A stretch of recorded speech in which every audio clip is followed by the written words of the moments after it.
Radio Gambana Live Report. Mukabat sa 2,954 nga mga traffic violators ang nadakpan sa pwersa sa kapulisan sa dakbayan sa Osamis sulod sa usa ka bulan nga operasyon niadtong Agosto 2024. Gikan sa ihap sa mga malapason sa balaod sa trapiko sa dakbayan, 2,699 ang naisyuhan og citation ticket, 47 ang naisyuhan og TOP contemporary owner's permit ug 209 ang na-impound nga mga motor vehicle ug motorcycle.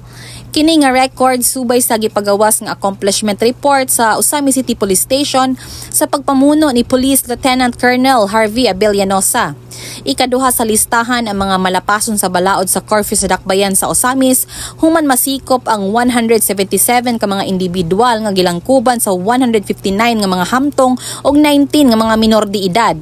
Ikatulo sa listahan sa mga malapason ang 25 ka mga hamtong nga nanigarilyo sa mga pampublikong lugar.